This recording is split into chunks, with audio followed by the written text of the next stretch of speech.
Hey guys, how's it going? It's on 4 here. Welcome back to another Destiny video. In today's Destiny video, guys, we're gonna be discussing the new update that just hit a couple minutes ago. Update 2.4.1, the one about the economy changes. So we're gonna be working our way down from the top, looking at the biggest changes this patch. Our first change that we have is that horn relays in the Sparrow Racing League are no longer used to upgrade rare quality horns. These can now be discarded, and as a result to this, all players will receive 15 silver dust as compensation for this change. Next up, they fixed an issue where some players were not receiving Siva key fragments from the raid bosses in Wrath of the Machine. One Siva fragment will now drop from normal mode bosses, 2 Siva fragments will drop from heroic mode bosses. Siva key fragments will drop on each boss skill even if the player has already completed the raid for the week. So this is great, so now you could possibly start farming bosses for key fragments, since bosses will always drop 1 or 2 key fragments depending if you're doing normal or heroic mode.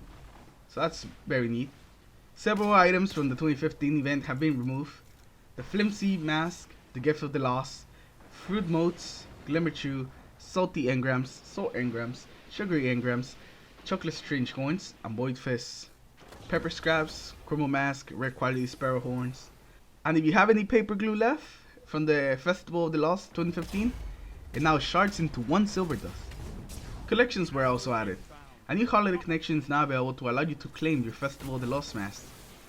The Sparrow collection will allow you to reclaim your legendary Sparrow horns. Crucible emblems have been split into 2 new categories, Crucible and Trials of Osiris. The shaders, Iris Germanica, Mercury Dawn, Surfbreaker, Nebula Glow, Sulfur Burnish, and Electric Accuracy can now be used and seen in the shader collection by all 3 classes. For the changes in PvP, Infernal Elimination is now available in private matches. They also fixed an issue with changing subclasses in orbit for a PvP activity will reset the melee and grenade charges. Also fixed an issue where players were able to get underneath the stairs on the Drifter map. Fixed an issue with the Iron Banner support bounty was not rewarding 5 points for allies defended. And now the Lighthouse on Mercury is a proper social space that can accommodate up to 9 players with a flawless trials passage. So they actually made the Lighthouse into a proper social space. It used to technically be a social space, but it was always empty besides your fire team, but now it could actually accommodate for 9 players, which is really nice. There are 2 new changes to the vendors. The first one is that they fixed an issue where uncommon warlock bonds were being sent to the postmaster for recovery. And the other one is that reputation boosters can now be purchased for silver dust as well as silver. So they're giving us an option to actually buy reputation boosters without actually having to pay real world money. Next up, we're going to be looking at the changes that they did to the economy. First of all, they fixed an issue where the trespasser did not require an exotic shark to infuse. And second of all of the changes to increase light above 385 will take effect upon the release of Wrath of the Machine heroic mode. So hold on to your engrams. Do not decrypt your exotic engrams right now. Wait till Wrath of the Machine heroic mode is out, because that's when they will actually take effect. For the activities, the Siva Strike playlist will not drop rewards up to 365. The heroic Siva Strike playlist will not drop rewards up to 385.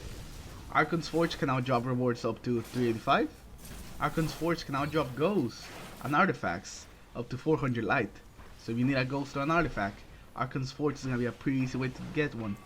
Trials of Osiris, Iron Banner, Crucible, and Strike Horse will now provide drops up to 400 light. Wrath of the Machine, Trials of Osiris, and Iron Banner will now attempt to reward higher light items on average.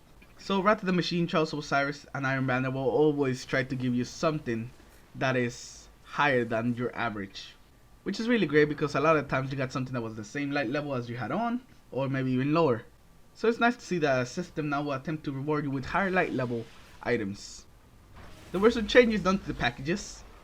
Vanguard, Crucible, and Faction packages will now provide drops up to 390 light, so pretty close to the max. Increased chance of artifacts from Crota's Bane reputation packages. And increased chance of Ghost from New Monarchy, Dead Orbit, Future War Cult, Vanguard, and Crucible reputation packages.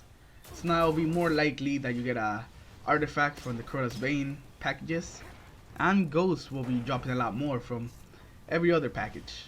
There were also changes to the engrams. Rare engrams will now decrypt up to 365. Legendary engrams will now decrypt up to 385. and Exotic Engrams will now decrypt up to 400. For the weapons, there's not really any weapon changes, just the fits to an issue that caused Firefly to activate many more times than it intended and ended up crashing the game. And this actually happened once to me, so I'm glad they fixed this issue. Alright, so now let's move into the armor. There were some changes made to some exotics. The following exotic armor no longer require Rise of Iron and can be acquired through normal exotic engrams. The Astrocyte Bearers, the Warlock Helmet, the Opinion Spect, the Warlock Gauntlets, and the Trachomizers, the Titan Gauntlets. They also adjusted the rapid cooldown perk on the Frosties Hunter exotic legs to no longer interfere with the base cooldown provided by the stacks. And lastly, we have some UI changes. This fits an issue with the roster previews for the following emblems: Memory of Iron, Shield of the City. Eververse section for emotes now displays as emotes 1 and emotes 2. Fits an issue with the Taken War Heroic Strike playlist. Tooltip incorrectly displayed plus the legendary marks as a reward. Fits an issue with the weekly Heroic Strike node was not updating with the weekly reset. And lastly, fits an issue with the Heroic Siva Crisis playlist was not counting towards the Take a Strike record in the Rise of Iron record book. And I also found that pretty weird that the Heroic Strike playlist didn't count towards the record book when I was doing mine. I actually just ended up playing the normal Siva Strike playlist for that, but it looks like it was fixed now. But anyways guys, those are all the changes that happened in this patch. Remember not to decrypt your engrams until after the update with Rat to the Machine Heroic, when they will actually give you something higher. As always, I hope you guys have enjoyed the video, and I'll see you guys in the next one. Take care.